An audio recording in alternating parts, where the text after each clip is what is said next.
Nous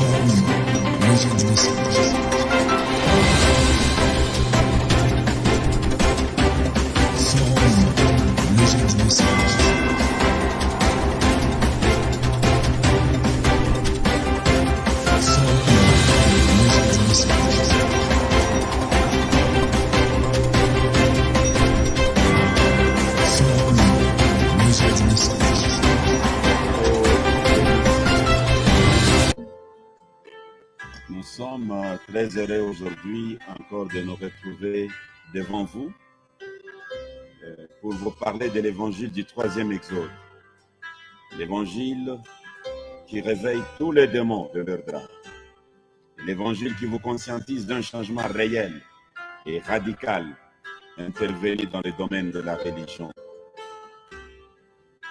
C'est votre humble serviteur, Ben Mutombolion, le prisonnier de Christ Branham. Aujourd'hui, nous allons répondre à une question. Nous nous demandons à qui attribuer cette question parce qu'elle est venue de plusieurs personnes. Pourquoi vous adorez Branham?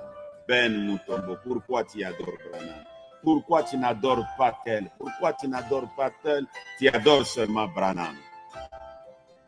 Je vais commencer avec la réponse aujourd'hui. Ça sera en quelque sorte une introduction. Je vais donner la première partie de la réponse aujourd'hui. Parce que les gens se posent cette question. Ils ne se limitent pas à se poser eux-mêmes cette question. Ils m'envoient cette question. Ils me téléphonent. Ils me voient en personne et ils me demandent, Ben Mutombo, pourquoi tu gaspilles ton ministère en adorant Branham? Pourquoi tu gaspilles ta réputation en adorant Branham? Et tellement que cette question a été soulevée partout, cette question a été posée par plusieurs personnes, aujourd'hui je suis déterminé à donner la réponse. Je sais qu'il y a beaucoup de sujets que nous avons laissés, que nous n'avons pas terminés. Cela révèle seulement que la parole est éternelle, nous n'arriverons pas à la terminer. Nous allons donner ce que le Seigneur met sur notre cœur. Ça sera la nourriture spirituelle au temps convenable. Et lorsque le temps pour l'autre partie là sera venu, il y aura toujours une circonstance qui fera que nous puissions arriver à toucher les points peut-être qu'on n'avait pas touché la fois passée. Pourquoi Ben Mutombo, lion, tombe sur sa face et se prosterne devant William Marion Branham en l'adorant? Pourquoi? La première réponse est courte. Elle n'est pas si longue, elle est courte. Ben Mutombolion adore William Marion Branham parce qu'il ne veut pas adorer un Dieu inconnu. Il ne veut pas adorer un Dieu imaginaire. Parce qu'il a lu dans la parole que c'est réellement un péché d'adorer un Dieu inconnu et d'adorer un Dieu imaginaire. Voilà, c'est la première réponse. C'est ce que je vais développer aujourd'hui avec les Saintes Écritures. Vous allez vous rappeler, dans votre Bible, à un moment donné, Jésus a rencontré une femme au puits. La discussion a commencé. Ils ont discuté, ils ont partagé, ils ont parlé. Arrivé à un moment, alors que la femme était déjà convaincue qu'elle était devant un grand personnage. Écoutez ce que la femme dit. Je suis dans Jean au chapitre 4. Jean chapitre 4. Je vais lire depuis le verset 19. Seigneur, lui dit la femme, je vois que tu es prophète. nos pères ont adoré sur cette montagne. Et vous dites-vous que le lieu où il faut adorer, c'est à Jérusalem. Femme, lui dit Jésus, crois-moi, l'heure vient où ce ne sera ni sur cette montagne. L'adoration ne sera plus sur cette montagne.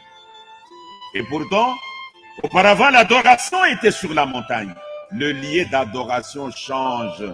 Comment vous ne changez pas? Amen. Femme, lui dit Jésus, crois-moi, l'heure vient où ce ne sera ni sur cette montagne, ni à Jérusalem, vous les adorateurs de Jérusalem, ni à Jérusalem que vous adorerez le Père. Voici mon problème. Vous adorez ce que vous ne connaissez pas. Amen. Vous adorez ce que vous ne connaissez pas. Chers chrétiens,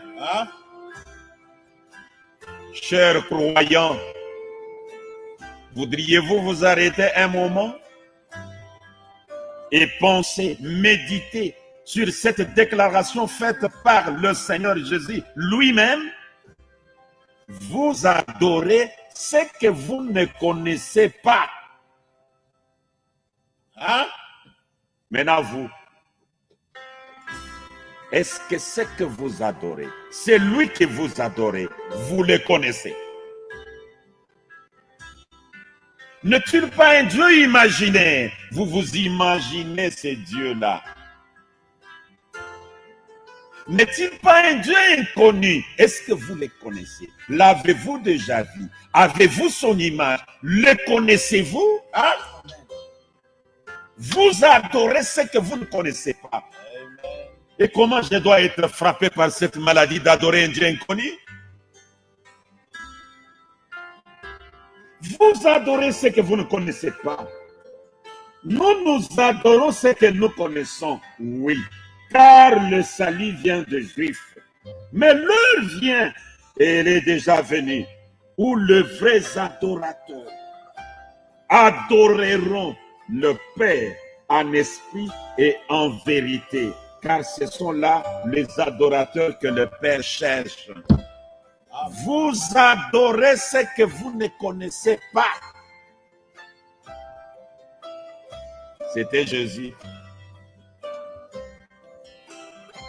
Je pars chez Paul. Actes des Apôtres, chapitre 17. Depuis le verset 22 jusqu'au verset 23e. Paul, debout au milieu de l'aréopage, dit: Homme Athénien, je vous trouve à tous égards extrêmement religieux. Car en parcourant votre ville et en considérant les objets de votre dévotion, j'ai même découvert un autel avec cette inscription: à un Dieu inconnu. À un Dieu inconnu. Ce que vous révérez sans le connaître, ce que vous annoncez. Un Dieu inconnu. Vous adorez ce que vous ne connaissez pas. Amis chrétiens, vous adorez qui? Je sais que vous vous empressez pour me donner la réponse. J'adore le Seigneur Jésus-Christ. Le connaissez-vous? Amen. Amen. Ton pasteur connaît Jésus? Toi-même, est-ce que tu les connais? Les diacres, les administrateurs, les directeurs de chant, le musicien, ils dansent, ils chantent, ils glorifient le Seigneur Jésus, ils font bien. Est-ce qu'ils les connaissent?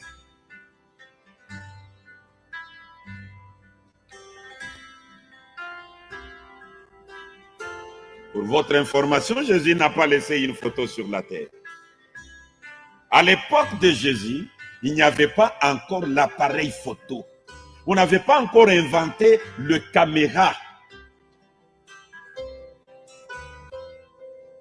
Tous ces caméras que nous avons aujourd'hui, tous ces appareils photo que nous avons aujourd'hui, ça n'existait pas du temps de Jésus. C'est-à-dire, il n'a pas laissé sa photo sur la terre. Aucune écriture dans la Bible ne prouvera que Jésus a laissé son image ni sa photo sur cette terre.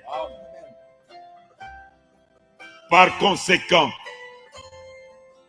quiconque l'adore, il adore un Dieu inconnu, un Dieu imaginaire. Ah Ben Mutombo, toi aussi. De fortes déclarations comme ça, pourquoi? Ce ne sont pas mes déclarations en moi. Je vais maintenant commencer à lire les prophètes. J'ai commencé avec la Bible pour vous montrer que vous adorez ce que vous ne connaissez pas. Et moi, je ne peux pas être un adorateur adorant un Dieu inconnu. Quand vous fermez les yeux pour prier, soyons francs. Qu'est-ce que vous voyez? Des brouillards? Aïe, aïe, aïe, aïe, aïe. C'est grave, l'ignorance tue. Mais l'évangile du 3e Exode chasse de vos cœurs et même de vos têtes toute ignorance au sujet de la religion. Ça vous conscientise d'un changement réel et radical intervenu dans ces domaines de la religion. Jour et nuit, nous sommes à votre service. Parce que nous savons que la vérité doit être communiquée. Sans argent, sans rien payer, nous devons communiquer cela. Sans condition, nous devons vous communiquer cela. Et c'est votre jugement que nous vous donnons. Et c'est votre vie éternelle. Si vous croyez cela de tout votre cœur, vous adorez un Dieu inconnu. Vous adorez celui que vous ne connaissez pas. Non, Ben, ne dites pas ça. Moi, j'adore le Seigneur Jésus-Christ. Il est mort à la croix de Golgotha pour moi. Mais c'est un Dieu imaginaire. Est-ce que vous le connaissez? Avez-vous sa photo? Connaissez-vous sa statue? Je commence avec la première écriture. Je lis dans le message que le prophète Branham a intitulé « Christ identifie le même dans toutes les générations ». Prêché le 15 avril 1964. Je vais lire le paragraphe 27 et le paragraphe 28. Rappelez-vous maintenant, n'oubliez pas notre thème et notre texte. C'est Jésus-Christ le même hier, aujourd'hui et pour toujours. Maintenant, mon sujet du texte pour ce soir, c'est Christ est identifié le même dans toutes les générations. Maintenant, la Bible a dit, il est le même hier, aujourd'hui et pour toujours. Et nous voulons savoir comment il pourrait être. Comment nous les connaîtrions? S'il est le même, s'il est ici comme il était à n'importe quel autre temps, alors nous aimerions savoir comment il est reconnu parmi nous. Il y a tellement de gens qui ont tellement d'idées différentes au sujet de lui. Vous voyez, chacun en tant qu'individu essaie de se faire son idée au sujet de Christ. Ce qu'il était, c'est à quoi il ressemble et comment les psychologues ont dessiné les portraits comme la tête de Christ à l'âge de 33 ans d'Hoffmann et Salman et différentes autres. Mais voyez-vous, nous ne savons pas qu'il avait cette apparence-là. Amen. Amen. Nous ne savons pas qu'il avait cette apparence-là. Mais nous ne pouvons jamais comprendre ce à quoi il ressemblait juste par les moyens d'un portrait ou quelques images. Le dessin d'Hoffmann, déclassé. Le dessin de Salman, déclassé. Ce sont des imaginations. Je suis donc, il y a maintenant ici, plus que Salomon, prêché le 6 mars 1964. Le paragraphe 185. L'auteur de la parole déclare: maintenant, s'il s'était né ici avec des cicatrices, ce serait un être humain, c'est-à-dire la chair. N'importe qui peut imiter ça. Un être humain peut se défigurer, ou peut-être nous ne savons pas à quoi Jésus ressemblait. Nous n'avons que l'idée qu'en avait l'artiste, la psychologie de ça. À quoi il ressemblait? D'après Hoffmann, c'est une chose. D'après Salman, une autre. Combien d'autres encore? Mais comment feriez-vous pour les reconnaître? Ce serait pas sa vie. Mettons ça de côté. Hoffmann, une idée à part. Salman, une idée à part. Confusion totale. Dans l'église catholique, nous adorons Jésus. Quel Jésus vous adorez? Celui qui est mort sur le bois du calvaire. Montrez-nous sa photo. Une photo différente. Arrivé chez pasteur Barouti, chez pasteur Dioka, chez pasteur Casse là-bas. Vous adorez qui? J'adore le Seigneur Jésus-Christ. Quel Jésus-Christ vous adorez? C'est lui qui est mort pour nous à la croix de Golgotha. Montrez la photo, une autre photo différente. Avez-vous compris que vous adorez un Dieu inconnu? Amen. Confusion totale. L'évangile du 3e Exode. Je sais que ça réveille tous les démons derrière drap, mais c'est la parole. Amen. Vous devez dire Amen là où vous êtes. Amen. Et on me pose la question, pourquoi Ben Mutombo, tu n'adores pas Jésus, mais je vais adorer un Dieu imaginaire. Je vais adorer un Dieu inconnu. Quand je dis Seigneur Jésus-Christ, aide-moi, qu'est-ce que je vois? Je vois un costaud, je vois un homme mince, je vois une personne avec un long manteau. Qu'est-ce que je vois? Et comme les chrétiens sont tombés dans cette maladie d'adorer un Dieu inconnu, vous savez ce qui est arrivé? Vous savez ce qui est arrivé? Ici en Italie. Quelqu'un s'est regardé dans la photo, il a dit, oh, la personne que les chrétiens adorent semble me ressembler. Je vais tourner un film et moi-même je deviens Jésus.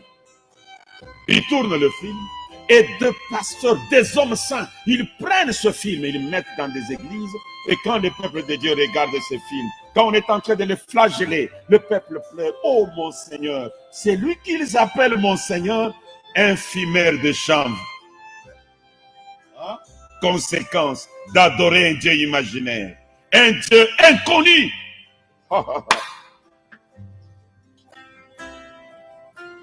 Tu as compris maintenant? Amen. Tu as compris pourquoi Ben ne l'adore pas? Est-ce que tu as compris? Mais Ben, toi tu adores qui? Mais dans la question que tu m'as posée, tu m'as demandé pourquoi j'adore Branham, n'est-ce pas?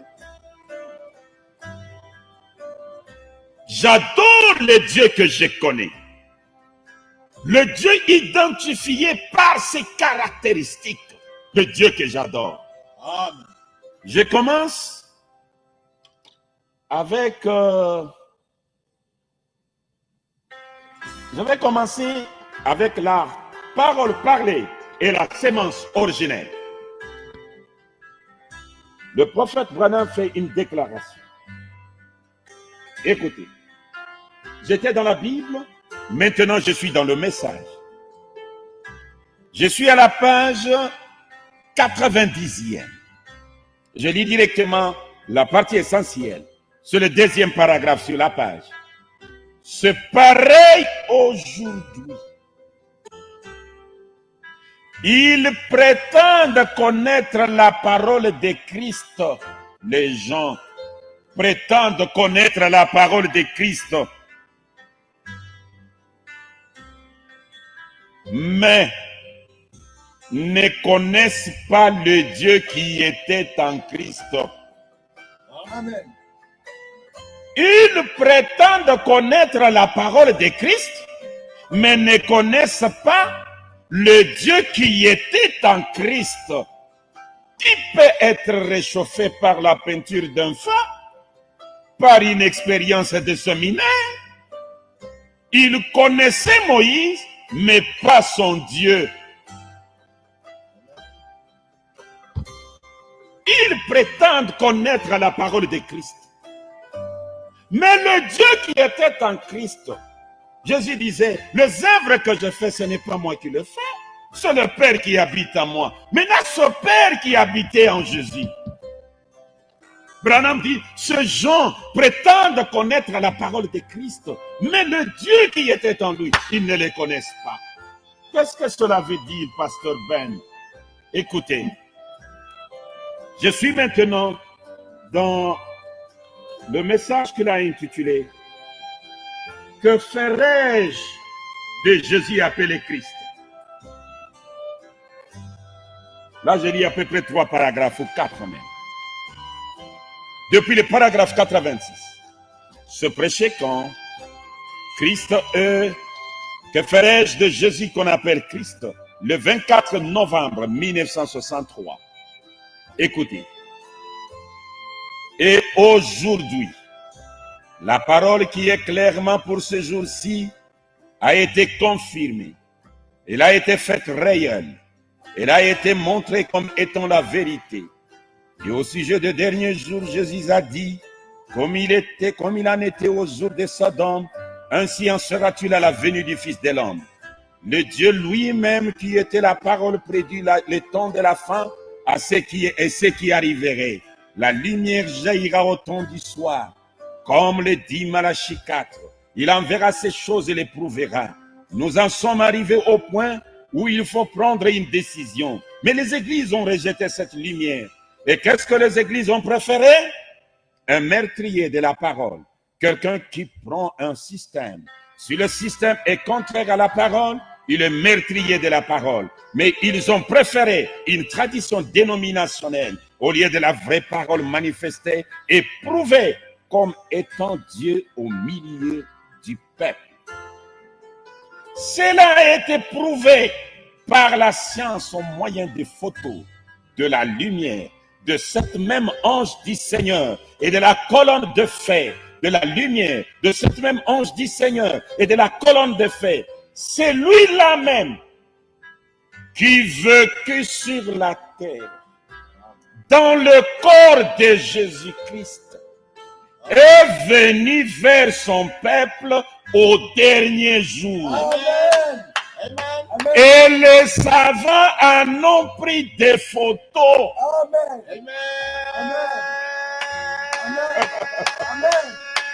Amen. Ils prétendent connaître la parole de Christ. Amen. Mais le Dieu qui était en Christ, ils ne le connaissent pas. Amen. Et Branham dit, ça c'est merveilleux. Écoutez ce qu'il dit. Je relis. Mais ils ont préféré une tradition dénominationnelle au lieu de la vraie parole manifestée et prouvée comme étant Dieu au milieu du peuple. Cela a été prouvé par la science au moyen des photos, de la lumière, de ce même ange du Seigneur et de la colonne de feu. C'est lui-là même qui vécut sur la terre dans le corps de Jésus-Christ, est venu vers son peuple au dernier jour. Amen. Amen. Et les savants en ont pris des photos. L'Église a vu ses œuvres. Cela a été identifié complètement et dans le monde entier par les enregistrements et les restes. Et j'ai exercé personnellement mon ministère. En dépit de tout cela, leur système désire toujours un conseil des églises afin de condamner la vérité. Celui-là même qui a vécu sur la terre dans le corps de Jésus est venu vers son peuple dans ces derniers jours. Écoutez le prophète Branham. Je suis dans le message que le prophète Branham a intitulé les réalités infaillibles du Dieu vivant. Les réalités infaillibles du Dieu vivant. Le prophète Branham fait une forte déclaration là-bas. Écoutez ce qu'il déclare. Je suis au paragraphe 64 et 65. Suivez très bien. Du temps qu'il était sur terre, une des raisons pour laquelle ils n'ont pas pu recevoir Jésus de Nazareth et croire en lui et obtenir ainsi leur délivrance, c'est que c'était trop inhabituel pour eux. C'est l'été.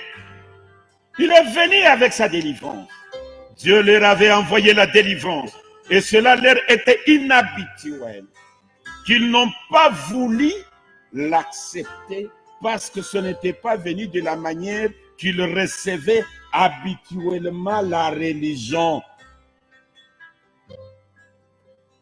Et c'est une situation frappante, similaire, que l'on retrouve aujourd'hui et dont le parallèle est saisissant à voir. Les gens d'aujourd'hui se demandent où se trouve le Dieu qui a ouvert la mer Rouge. Amen. Les gens d'aujourd'hui se demandent où se trouve le Dieu qui a ouvert la mer Rouge. Et où se trouve le Dieu qui a guéri le lépreux? Où se trouve le Dieu qui a délivré les captifs? Et pourtant, c'est à la portée de leurs mains. Amen. C'est à la portée de leurs mains. Et ils ne veulent pas le recevoir. Pourquoi? La même raison qu'ils avaient, c'est trop hors de l'ordinaire. C'est inhabituel. Pourquoi ils ne veulent pas le croire? C'est à la portée de leurs mains. Et comme c'est inhabituel, ils sentent que pour adorer le Dieu véritable, le Dieu vivant, ça va tâcher à leur réputation. Mais écoutez, je suis maintenant dans l'original. L'original, le prophète Branham déclare ceci. Le paragraphe 104, l'original.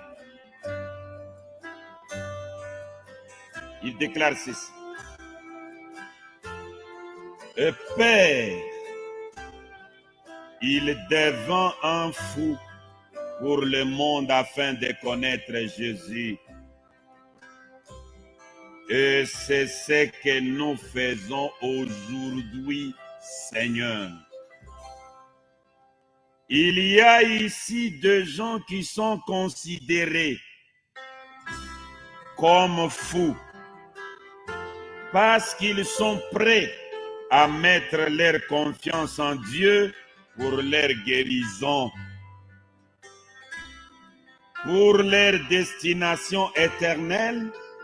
Ils mettent en jeu leur réputation en l'adorant, le remerciant et donnant entière liberté à leur esprit pour adorer Dieu. ils sont considérés comme fous.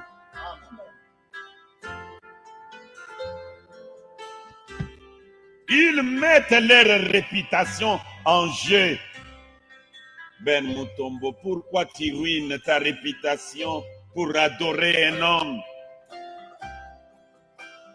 Et pour leur destination éternelle, ils mettent leur confiance en Dieu, ils l'adorent. Et quand ils adorent Dieu, ils sont considérés comme des fous. Je ne suis pas fou, mais j'adore le Dieu de mes pères.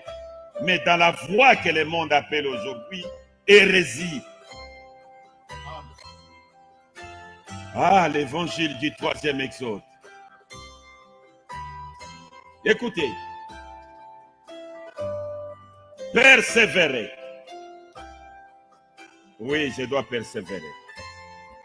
Le paragraphe 13. Je commence là où il y a 3 points de suspension. Écoutez. Autrefois, Dieu au-dessus de nous. L'Ancien Testament. Point virgule. En Christ, Dieu avec nous. Deuxième dispensation. Maintenant, Dieu en nous. Troisième dispensation. C'est quoi? Ce Dieu qui retourne dans l'homme pour adorer et être adoré à travers l'homme. Amen. Amen. Dieu retourne dans l'homme. L'homme là, ce n'est pas ton pasteur. L'homme là, ce n'est pas Ben Mutombolion. L'homme là, ce n'est pas toi-même. Écoutez, ce Dieu qui retourne dans l'homme pour adorer. Quand cet homme-là est en train d'adorer, c'est Dieu qui adore. Dieu est adorateur. Dieu est adoré. Être adoré à travers l'homme. Pas de travers. Pas dans l'homme. À travers l'homme. Être adoré à travers l'homme. L'intermédiaire de Dieu. Dieu ne fait rien sans avoir un homme comme intermédiaire, comme aide. Amen. J'aimerais maintenant, tu sais quelque chose. Peut-être que je pourrais lire des écritures. 2 ou 3 écritures. Hein? J'ai encore quelques minutes. Il me reste encore 10 minutes. Je peux lire 3 écritures dans ces 10 minutes. Et ces 3 écritures vont donner la réponse claire et nette.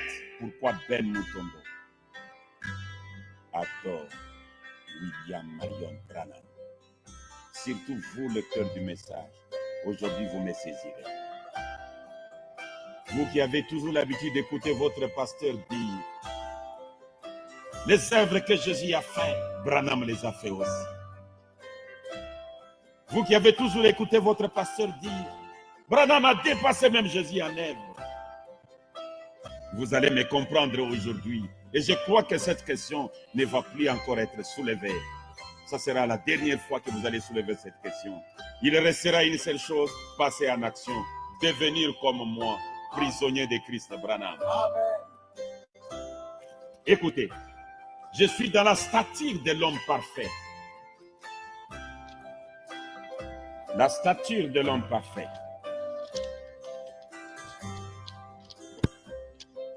Je suis à la page 49e. Je vais aller jusqu'à la page 50. Vous savez, le païen se prosterne devant une idole, un Dieu imaginaire. Amis chrétiens, si tu adores un Dieu imaginaire que tu ne connais pas, tu es un païen. Vous savez, Le païen se prosterne devant une idole, un Dieu imaginaire, et d'une façon imaginaire. Et ils croient que ce Dieu imaginaire leur répond. C'est du paganisme, c'est du romanisme. Ils se prosternent devant toutes sortes de saints et tout le reste. Ils ont Sainte Cécile, Dieu domestique et tellement d'autres choses comme cela. Ils se prosternent là devant et croient effectivement cela d'une manière imaginaire. Quel type c'est? Pendant que les païens adorent un Dieu imaginaire, c'est un type de quoi? Quel type c'est? Du véritable Dieu vivant. Pendant que les chrétiens adorent un Dieu imaginaire, c'est un type de vrais adorateurs qui adorent le vrai Dieu vivant. Amen. Mais quand nous, non pas d'une manière imaginaire, mais que nous nous prosternons devant un Dieu vivant, une vertu vivante. Si j'avais le temps, j'allais détailler la vertu et vous faire voir comment une seule femme a touché Jésus et la vertu était partie. Et comment Branham pouvait rester du haut de la chair pendant 2 semaines et la vertu ne s'épuisait pas. Une vertu vivante, une connaissance vivante. J'allais partir avec vous dans le 7e saut, là où Jésus ne connaissait pas, et vous dire, Branham qui dit, je vais vous donner ma révélation de cela. Une patience vivante.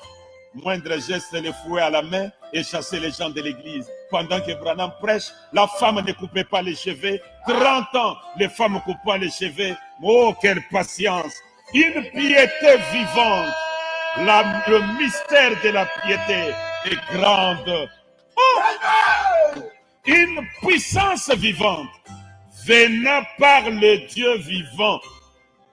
Cela fait d'un homme vivant une image vivante, la stature de Dieu.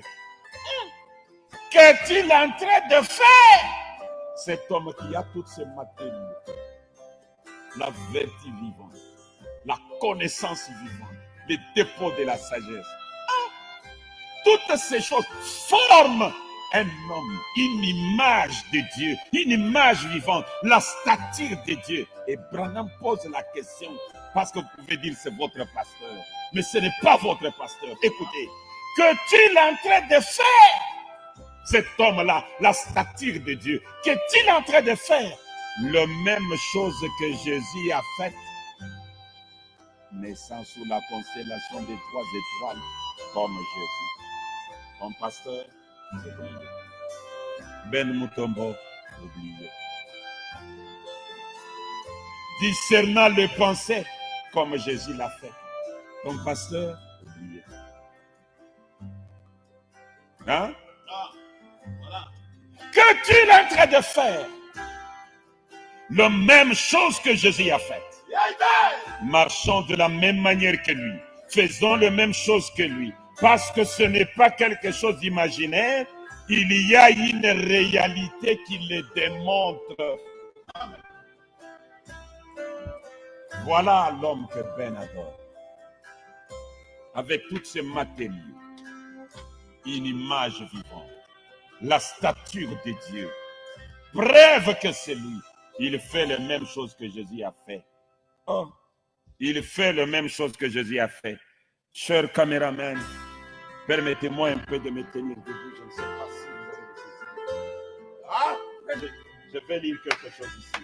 Je suis dans le message qu'il a intitulé. Écoutez. Dieu est son propre interprète.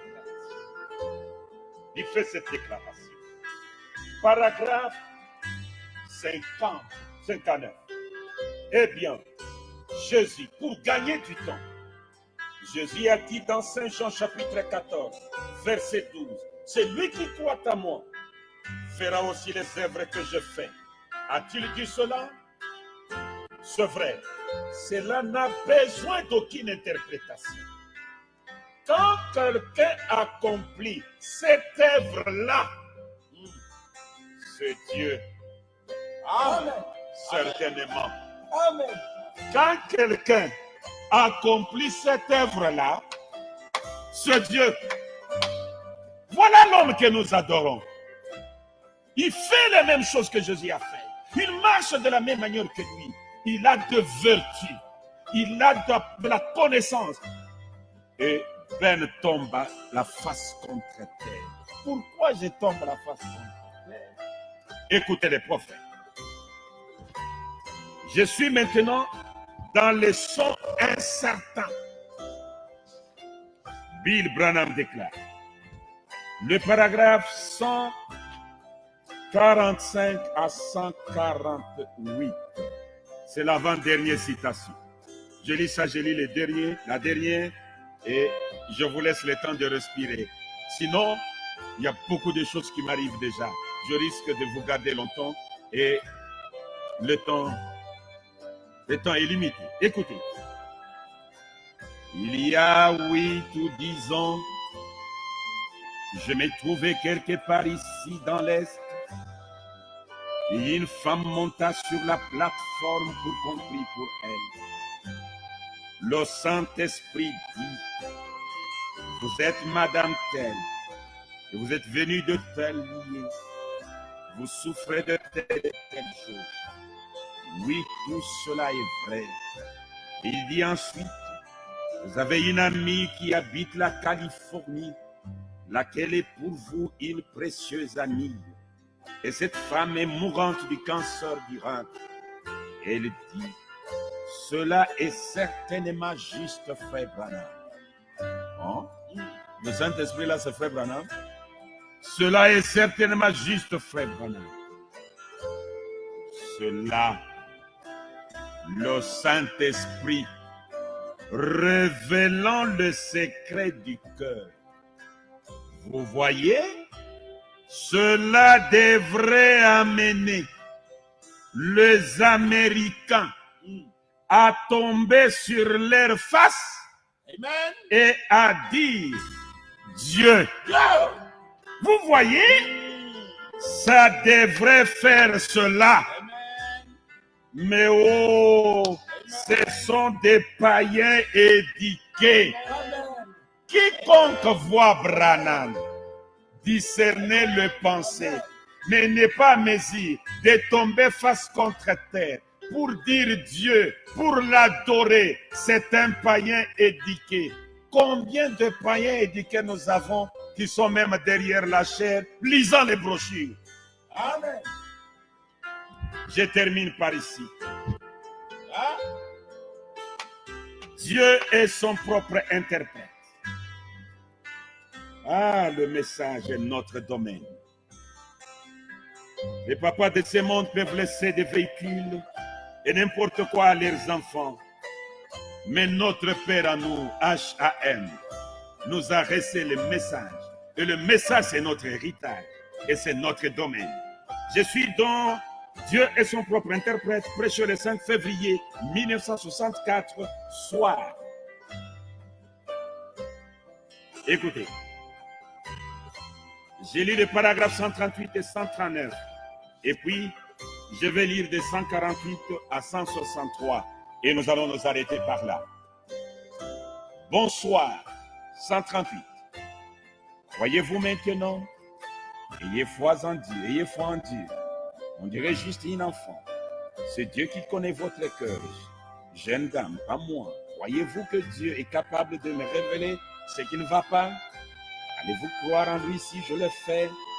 Ce n'est pas pour vous, c'est pour quelqu'un d'autre. C'est pour votre frère. Il est dans un état critique. Et il se trouve dans une ville au nord d'ici, Toulon. Et il est dans un hôpital. Il a la leucémie. Le médecin l'ont abandonné pour qu'il meure. Il n'y a plus d'espoir du tout. C'est vrai. Voyez-vous? La dame en pleurant répond, oui, frère Branham. Très bien. Avez-vous en main? Prenez cela et posez-le sur lui. Et ne doutez pas. Voyez-vous? Amen. Voyez-vous? Jamais de ma vie je n'ai vu cette jeune dame. Mais Dieu reste Dieu. Eh bien, dites-moi, Est-ce qu'un être humain, Ben, tu adores un homme, pauvre incrédule. Écoutez, eh bien, dites-moi, est-ce qu'un être humain peut faire cela? Branham répond, l'être humain n'est pas constitué de façon à faire cela. Mais c'est qui? C'est le Dieu que Jésus-Christ avait promis qu'il serait ici dans les derniers jours et qu'il se confirmerait juste devant la sémence d'Abraham, comme c'était le cas du temps de Sodome. Hein? Écoutez maintenant. Chers internautes, faites l'effort pour croire. L'incrédulité n'est pas votre héritage. Écoutez ce qu'il déclare. Je suis maintenant au paragraphe 148 en descendant. Eh bien, si le Saint-Esprit révèle ceci, combien croiront de tout leur cœur? Levez la main. Vous avez une lésion. Vous avez eu un accident de voiture. Cela vous a désarticulé quelques vertèbres au niveau du cou. Vous avez aussi un rein abîmé. C'est vrai, n'est-ce pas? Croyez-vous? Vous serez guéri. Gloire au Seigneur. Croyez-vous que Dieu guérit l'affection des reins? Allez donc de l'avant et acceptez votre guérison. Venez, madame. Regardez dans cette direction-ci. Croyez-vous que Dieu guérit l'affection du cœur? Très bien, poursuivez votre chemin. Croyez et votre cœur sera rétabli. Venez ici. Croyez-vous que Dieu peut guérir votre dos, vous rétablir? Allez de l'avant. Croyez donc cela. Croyez simplement Dieu et tout ce que vous avez à faire, c'est de le croire. Venez, madame. Croyez-vous que Dieu guérit la gastrite? Allez prendre votre souper. Croyez de tout votre cœur. Venez. Croyez-vous que Dieu peut guérir l'arthrite? Alors allez-vous. Allez, croyez et faites. Et Dieu vous rétablira. Très bien, venez ici. Croyez-vous de tout votre cœur? Croyez-vous? C'est encore l'arthrite. Croyez-vous que Dieu peut vous rétablir? Allez de l'avant. Croyez cela. Dites merci, Seigneur. Combien croyez là-bas? Croyez-vous? Cette dame ici, en robe rouge, celle qui a levé la main juste ici, souffre de l'hypertension. Croyez-vous que Dieu peut vous rétablir? Croyez-vous? Très bien. Posez les mains sur cette dame à côté de vous là-bas et dites-lui que ça va se rétablir. Amen. Voilà, amen. Croyez-vous? Ayez foi. Voici un homme assis ici. Il fait de l'hémorragie. Croyez-vous, monsieur, qui êtes assis juste ici? Oui, vous faites de l'hémorragie. Croyez-vous que ça sera guéri? La dame à côté de vous aussi fait de l'hémorragie. Elle souffre du dos. Croyez-vous que Dieu va vous rétablir, vous guérir? Croyez-vous? La main, levez la main et acceptez cela. Croyez?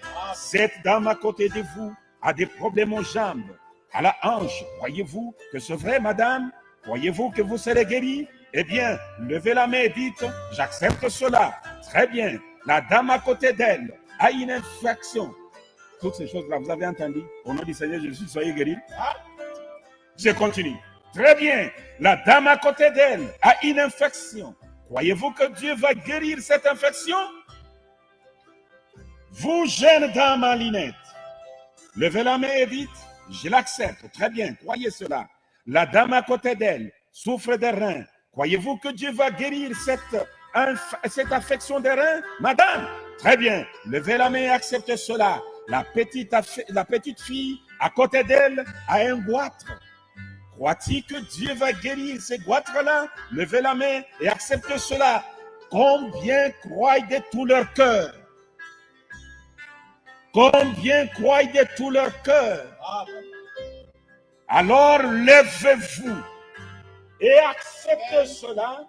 Levez-vous dans la présence du Dieu d'Abraham, d'Isaac et de Jacob. Amen.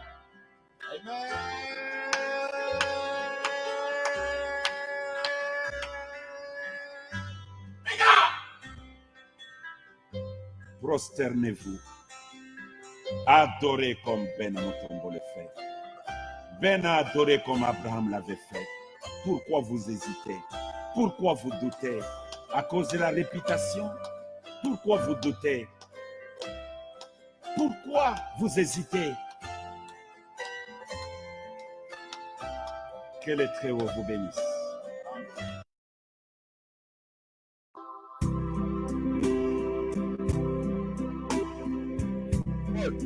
Le prophète Paul, qui annonce les choses qui devaient venir. C'est pour vous dire que l'évangile que Caleb a prêché, Paul n'a pas prêché le même évangile. Quand il parle du nom nouveau, il veut dire Branham. Personne ne raisonnera pour dire, il veut dire Moïse. Non.